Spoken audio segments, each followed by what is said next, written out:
Well, for now, President Trump has won this trade war. Trump has campaigned on the promise of implementing tariffs on countries that he say were ripping off the United States. And as promised, last Saturday, President Trump slapped tariffs on Canada, Mexico, and China. 25% on Canada and Mexico, with an exception for 10% on oil imports and I believe natural gas imports from Canada, and then a 10% across the board tariff on China. And right now, Trump has had three main grievances with Mexico and Canada. But before we get into that, if you're new to the channel, go down below, hit that subscribe button, and if you like the content that we're putting out, hit that like button and leave your thoughts down in the comment on what your thoughts are on Trump winning this trade war without having to implement a single tariff. So Trump's three main grievances that he has had with Mexico and Canada are: number one, drug smugglers have used the countries, Mexico and Canada, to smuggle fentanyl into the United States, which has overwhelmed our healthcare system with, I believe at this point, between 200 to 300 people daily are dying of fentanyl poisoning in the U.S. Those are just the people that die. You think of the strain that could put on a healthcare system where if there's 200 to 300 people dying, I have to believe that there is at least double that people that are coming in with fentanyl poisoning who are experiencing serious symptoms of this poisoning, which completely overwhelms our healthcare system, which at this point is pretty overwhelmed as it is right now. Number two, Canada and Mexico have allowed millions and millions of illegal migrants to cross into the United States, coming through Canada and coming through Mexico. And to be honest, they just have not done enough to repel these migrants or simply stop them from going through their country. Why have they not put out a strong enough message that you are not welcome here? You are not welcome to come through Canada or Mexico to get to the United States. But then simply, if that doesn't work, why are they not forcing people by simply stopping them from getting into the United States, by having serious border security policies in place? And number three, both countries export more goods into the United States than the goods they buy from the United States, as well as they tariff, as well as the tariffs that they have in place on the United States that Trump believes targets business segments in the United States. For example, Canada currently has a 250% tariff on all dairy products. Why is it that they're trying to hurt dairy farmers in America? Why is that? Why do they have a 250% tariff? They have a 100% tariff on American tobacco products. And the list goes on and on and on. Why is it that America is supposed to not tariff and have free trade with these countries when they in turn rip us off by tariffing our products that go into their countries, and on top of that, the fact that we have major trade deficits with these two countries?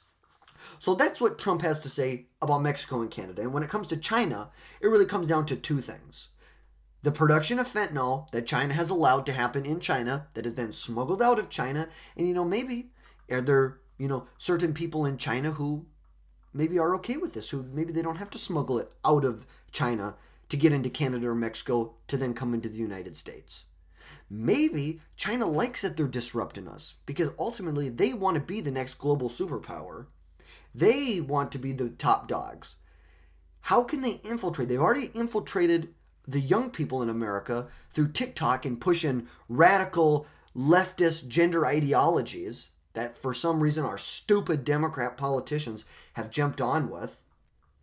But honestly, in the fact that Trump believes that China has not done enough to crack down on the production of drugs in China and the implementation of shipping them into Canada and Mexico, and maybe even directly into the United States in certain circumstances. And also that, China is the United States' largest trading partner.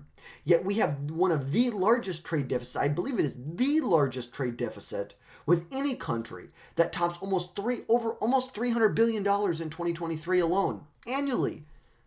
So you're telling me close to, $800 million in deficit a day with the United States, which is just absolutely ridiculous. If we're going to buy a lot of your products, you need to buy more of our products. Buy and hire American. Now, to combat these grievances that Trump has had, like we talked about, he implemented the 25% tariff on Mexico and Canada and the 10% tariff on China. Now, effectively, these were supposed to go into force on Tuesday night, so about about 13, 14 hours ago. And by Monday evening, not even 48 hours after Trump had signed the executive order that would implement these tariffs on Canada and Mexico, both Canada and Mexico caved. They both caved to Trump and were able to get a 30-day pause in these tariffs going into place while they negotiate a border security deal. So it's going to be Secretary of State Marco Rubio and then Secretary Scott Bissett, I don't know how to say his last name, and then Commerce Secretary Howard Lutnick are all going to be negotiating a border security deal with Canada, with Mexico, with their high-ranking officials there to avoid these tariffs going into place at all. It's like Trump did not even have to put a single tariff in place. We didn't have to feel an ounce of pain in order for Trump to get, I believe with Mexico, let's see, let me just see. Mexico was able to get, let's see, by Monday evening, they both had caved. By Monday night, without a single tariff, Trump was able to secure 10,000 Mexican troops on the southern border and 10,000 Canadian troops on the northern border, along with a recommitment from Canada to spend $1.3 billion on border security at the northern border between the United States and Canada. Just think of that. Not a single tariff went into place, and we were able to get $1.3 billion in security for our northern border and 20,000 troops between our northern and southern border. Tell me, is that not the art of the frickin' deal? Like, give me a break. You have all these Democrats out there with their crocodile tears, but, whatever. Because even though Trump has been on the political stage for almost a decade now, think of that. Trump came down the escalator in Trump Tower June of 2015. So we're 9.5 years out from Trump being on the political stage. And Democrats still cannot figure it out. These people are helpless. They are clueless. They cannot figure it out. They have spent the last 2 weeks, and I guess for that matter, the last 9.5 years, crying that Trump is going to raise prices for Americans and cause uncontrollable inflation with his tariffs. And you would think after the Democrats caused massive inflation during the 4 years that Biden was in office in the American economy, they would actually know what it takes to cause out of control inflation. But yeah, I guess that's beside the point for right now. They created inflation over the 4 years they were in control. So you think they would understand how inflation, how the rise in cost and prices actually happen. But still, they're clueless. Because here's the reality. Tariffs have never been a long-term answer. If I truly thought in my heart, deep in my soul, that tariffs were Trump's long-term answer, like he wanted blanket tariffs and that was it. He wanted to end free trade and we're going to tariff countries. I do not support that. But here's the thing. I don't believe that Trump thinks that tariffs are a long-term answer. He says a lot of stuff and you got to filter some of it out. Let's be honest. Tariffs is an economic tool that President Trump uses to leverage other countries to do what he wants. And here's the thing. If you aren't willing to allow the tariffs to go into place, if that country doesn't fall in line, it defeats the whole purpose of even threatening tariffs. You can't chicken out. You must be able to follow through on your threat. Just imagine this. It's Trump, Canada, and Mexico, all in a car. And they're driving straight at a cliff, and they're a mile out from it. And Trump just puts his foot all the way down on the gas and says, well, are you going to do what I want? Because here's the thing. Trump's got big enough balls where he'd drive that car right off the frickin' cliff. And now here's the thing. The United States economy is 15 or 16 times the size of Canada and Mexico. Because the reality is that cliff is different for us versus Mexico or Canada.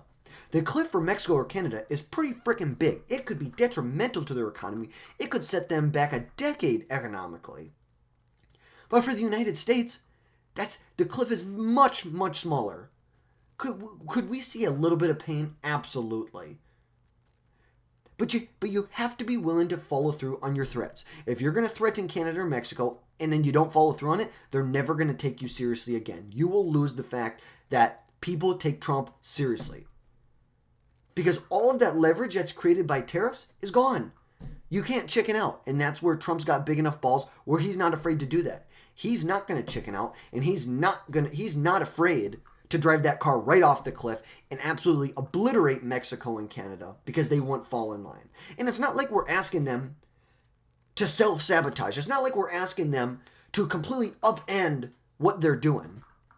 All we are asking is that, one, you stop the flow of fentanyl, or you do more to stop the flow of fentanyl into the United States. Number two, you stop the flow of illegal migrants into the United States from your countries. And three, you buy more American products. Now, ultimately, it's number one and number two that are the biggest factors that are going into us. But you need to buy more American products. I'm sorry. They need to have a serious plan in place that is going to maybe not completely eliminate, but to seriously reduce the deficit in trade that we have between the two countries. It's just that simple. And, that Trump is the guy to do it. Because we have a much larger economy than Mexico and Canada combined. And blanket tariffs long-term will cause higher prices. But if used properly, they can get large concessions from these other countries. And look what we got. We got large concessions from these other countries. All the president wanted were the implementation of these policies that they had during the first Trump administration. Because under Biden, most, if not all, border security measures were completely rejected by the administration, which, to me, is just absolutely baffling. How could securing the border be a political threat, not a priority?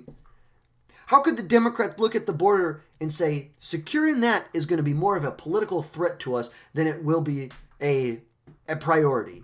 It's going to hurt us more than it will help us if we secure the border. So there are two lessons that should be learned for this. Number one is to trust Trump when it comes to negotiating on our behalf. Let's face it, Trump grew up in the cutthroat New York City real estate market.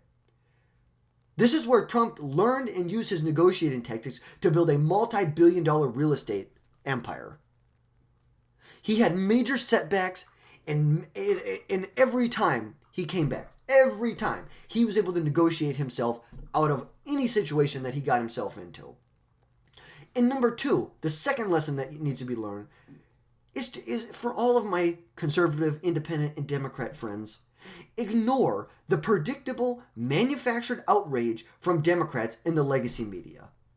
They warned for months and months and months, and probably years and years and years, that Trump's tariff threat would push Mexico and Canada into the arms of China. That prices would soar.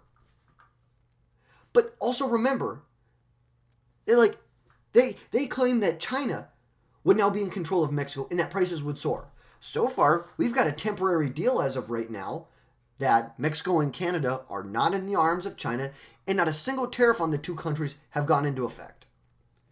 But also remember, if the tariffs did go into effect, or a temporary increase in the prices of foreign goods, let's remember that temporary increase in prices just of foreign goods is absolutely worth it if we're able to stop human trafficking and drug smuggling. If having slightly cheaper prices means that we must absolutely surrender on the idea of border security, then integration of the economies of Canada, Mexico, and the United States is not worth it. I'll repeat that. If having slightly cheaper prices means that we must surrender on the idea of border security, then integration between our economies is not worth it, and we will take our business elsewhere. Will it be painful, and will it be a slow process of taking our business elsewhere? Abso-frickin-lutely, it's going to hurt. But if we have to surrender national security to these two countries that are 3% of the size of our country, or maybe 5% of the size of our country, we need to exert our power. We are the power. Those two are not in control. We are in control. We are the United States of America. We are in control.